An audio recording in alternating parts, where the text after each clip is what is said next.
Adik perempuan hanya bersumpah berbohong kepada kakak perempuan dan harus disambar petir. Namun, detik berikutnya, petir benar-benar menyambar tubuhnya. Seketika itu, kepalanya mengeluarkan asap. Hanya karena orang yang berbohong kepada kakak perempuan sejak kecil akan mendapatkan retribusi.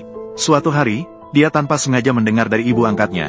Ternyata dia adalah putri sejati keluarga Lu yang sengaja dilaporkan salah oleh ibu angkatnya. Namun, ketika dihadapkan dengan pertanyaan gadis itu, ibu angkatnya bersikeras tidak mengaku. Dia bahkan bersumpah bahwa jika berbohong, dia akan ditabrak mobil saat keluar. Namun, dia baru saja melangkah keluar dari pintu. Detik berikutnya, sebuah mobil mewah tiba-tiba melaju keluar. Seketika itu, mobil tersebut menabraknya hingga tewas. Karena semua yang dia bohongi kepada gadis itu satu persatu menjadi kenyataan. Hal ini membuatnya dianggap sebagai bencana oleh penduduk desa. Dia benar-benar menjadi seorang yatim piatu yang tidak memiliki rumah. Namun, untungnya ibu kepala panti muncul tepat waktu dan membawanya kembali ke panti asuhan. Dan setelah dewasa, dia membantunya menemukan orang tua kandungnya dengan lancar. Dia awalnya berpikir bahwa dia akhirnya tidak akan menjalani kehidupan yang sulit lagi. Namun, adik angkat yang licik khawatir bahwa putri sejati ini akan merebut posisinya. Jadi, dia berpura-pura baik hati untuk membantu gadis itu membawa koper. Sebenarnya dia ingin sengaja menjatuhkan barang bawaan gadis itu, sehingga memperlihatkan penampilan miskin gadis itu dan membuatnya malu di depan umum. Gadis itu marah dan berlari menghampirinya lalu mendorongnya. Dia memperingatkannya bahwa jika dia berani melakukan trik-trik kecil ini lagi, dia pasti akan membuatnya menyesal.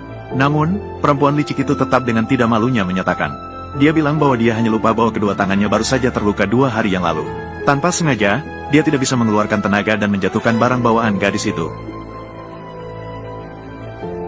Namun, perempuan licik itu mengira gadis itu sedang berusaha menakut-nakutinya. Dia melotot tajam ke arah kakaknya dan kemudian mengikuti ibu angkatnya masuk ke dalam rumah. Namun, detik berikutnya dia benar-benar terjatuh ke tanah. Kedua tangannya seketika tidak bisa mengeluarkan tenaga sedikit pun.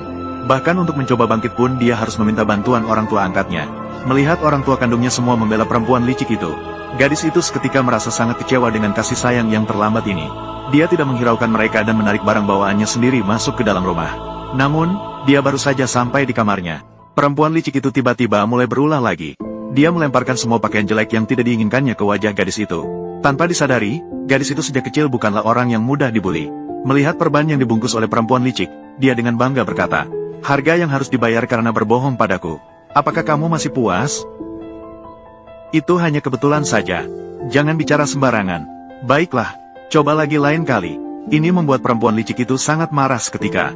Dia segera menemui orang tua angkatnya berpura-pura merasa kasihan. Menyebarkan rumor bahwa gadis itu baru saja kembali dari desa. Pasti dia masih belum familiar dengan etika keluarga kaya. Mendorong orang tua angkat untuk sementara tidak mengungkapkan bahwa gadis itu adalah putri sejati. Tanpa disadari, tujuan sebenarnya gadis itu kembali sama sekali bukan untuk peduli dengan status putri keluarga kaya, melainkan ingin mendapatkan sumber daya dari keluarga Lu untuk memperbaiki kondisi anak-anak di panti asuhan. Maka dia segera menyatakan bahwa dia bisa tidak mengungkapkan identitasnya. Namun selama 20 tahun ini, orang tuanya tidak pernah mencarinya demi perempuan licik itu. 20 tahun ini, sekitar 50 tahun. Saya berharap kalian bisa menyumbangkan ini untuk panti asuhan. Perempuan licik itu melihat orang tua angkatnya setuju tanpa ragu. Maka dia memutuskan untuk menghancurkan gadis itu. Begitu sampai di sekolah, dia mulai menyebarkan rumor ke sana kemari. Mengatakan bahwa gadis itu bukan hanya seorang kerabat jauh dari desa mereka. Dan juga sangat tidak bersih dan suka mencuri. Tanpa mereka ketahui, saat mereka memasukkan uang ke dalam tas, sudah lama dilihat dengan jelas oleh gadis di luar pintu. Maka gadis itu memutuskan untuk tidak mengungkapkan. Sehingga membuat perempuan licik itu menuai akibatnya sendiri. Tidak lama kemudian, ketua kelas berlari masuk ke kelas dengan panik menanyakan siapa yang mencuri uang kelas. Namun gadis itu dengan tenang melihat perempuan licik dan rekannya beraksi bersama. Akhirnya, rekannya di bawah arahan perempuan licik itu segera berdiri dan mengatakan bahwa dia melihat sendiri gadis itu mencuri uang kelas. Dan bahkan bersumpah dengan yakin untuk membuktikannya. Akhirnya, saat semua teman sekelas percaya pada kata rekannya, ketika rekannya hendak memeriksa tas gadis itu, saat itu, tiba-tiba ayah rekannya menelepon. Dia mengatakan bahwa keluarganya baru saja bangkrut dan semua rekening dibekukan. Semua teman sekelas tampak tidak percaya. Rekannya hanya berbohong dan sembarangan mengeluarkan sebuah cerita. Ternyata, itu benar-benar terjadi dan mereka bangkrut dalam sekejap. Namun perempuan licik itu tetap tidak menyerah. Karena dia sendiri yang memasukkan uang kelas ke dalam tas gadis itu. Akhirnya, mereka membalik tas gadis itu hingga terbalik. Namun, mereka masih belum menemukan uang kelas yang dimasukkan ke dalam tas gadis itu. Akhirnya, saat perempuan licik itu penuh dengan kebingungan, seorang teman tiba-tiba menemukan uang kelas di dalam tasnya sendiri. Sudah, jangan berkelahi. Jangan bertindak, ini bukan saatnya karena guru sudah datang. Jangan bertindak, semua berhenti. Lu Yirou, Lu Kingsue. Kalian berdua ikut saya ke kantornya. Guru, saya benar-benar tidak mencuri uang. Semua ini adalah fitnah dari Lu Kingsue. Mana buktinya? Sudahlah, orang tuamu segera datang. Tunggu sampai mereka datang, kalian bisa menjelaskan. Ibu, akhirnya kamu datang. Ada apa? Siapa yang mengganggu Yunro kita? Ibu, uang kelasnya hilang. Teman-teman menemukan uang kelas dari tas saya. Tapi kamu bisa memberiku uang saku sebanyak ini setiap bulan. Bagaimana mungkin saya mencuri uang kelas? Iya, saya memberi Yunro uang saku setiap bulan. Semuanya 1 juta. Dia tidak akan mencuri uang kelas. Kakak, kamu tidak suka padaku. Tapi kamu juga tidak perlu memfitnah saya. Mencuri uang kelas? Ya. Kingsue, saya tahu kamu tidak suka adik perempuan. Tapi kamu juga tidak bisa memfitnah dia seperti ini. Tuan Sen dan Nyonya Sen. Masalahnya belum jelas. Jadi, mengambil kesimpulan seperti ini tidak baik, kan? Orang luar pun mengerti prinsipnya. Sayangnya, orang tuaku tidak mengerti. Kingsue, cepat jelaskan. Benar. Aku yang menaruh uang ke dalam tas Lu Yuro. Lu Kingsue, bagaimana bisa kamu memfitnah adikmu? Aku sebenarnya tidak berani membawamu kembali. Kenapa Anda begitu marah? Aku belum selesai berbicara.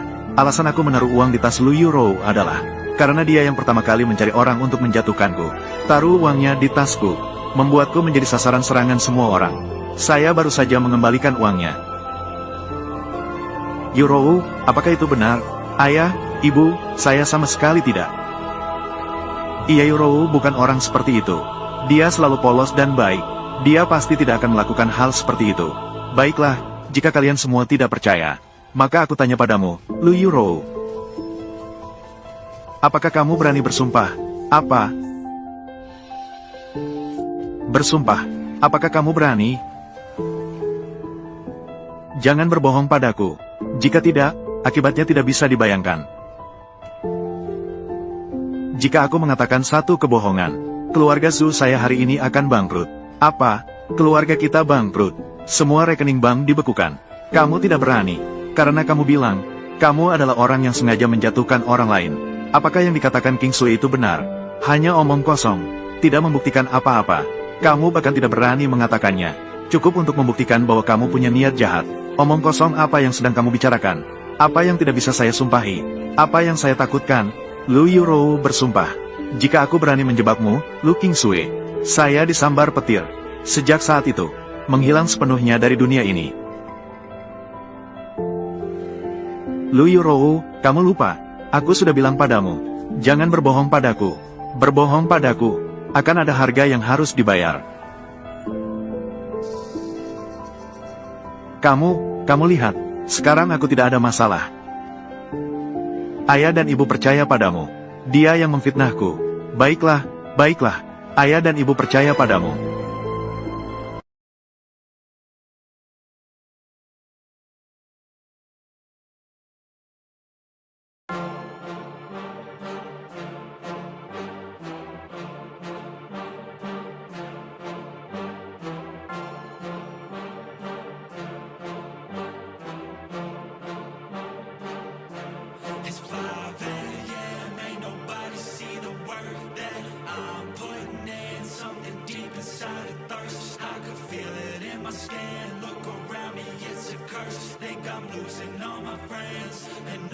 Success, what they'll call it in the I got this hunger inside of me, violently scratching and clawing. The scars multiplying, I need something more in this life. It ain't finding me, fuck it, I'm done being silent. You see, I need purpose, a reason to think that it's all fucking worth it. A reason to wake up and live in this circus. A reason to fight all my visceral urges. Growing up, never felt like I fit in. I still don't, but it's better when I get wins. On stage, looking out at my best friends. We gon' get real loud till the night ends. I get pissed that I still don't have a top 10. It's a fucking boys club at the top then. Like a frat kid haze just to get in. I ain't doing that shit, I don't pretend.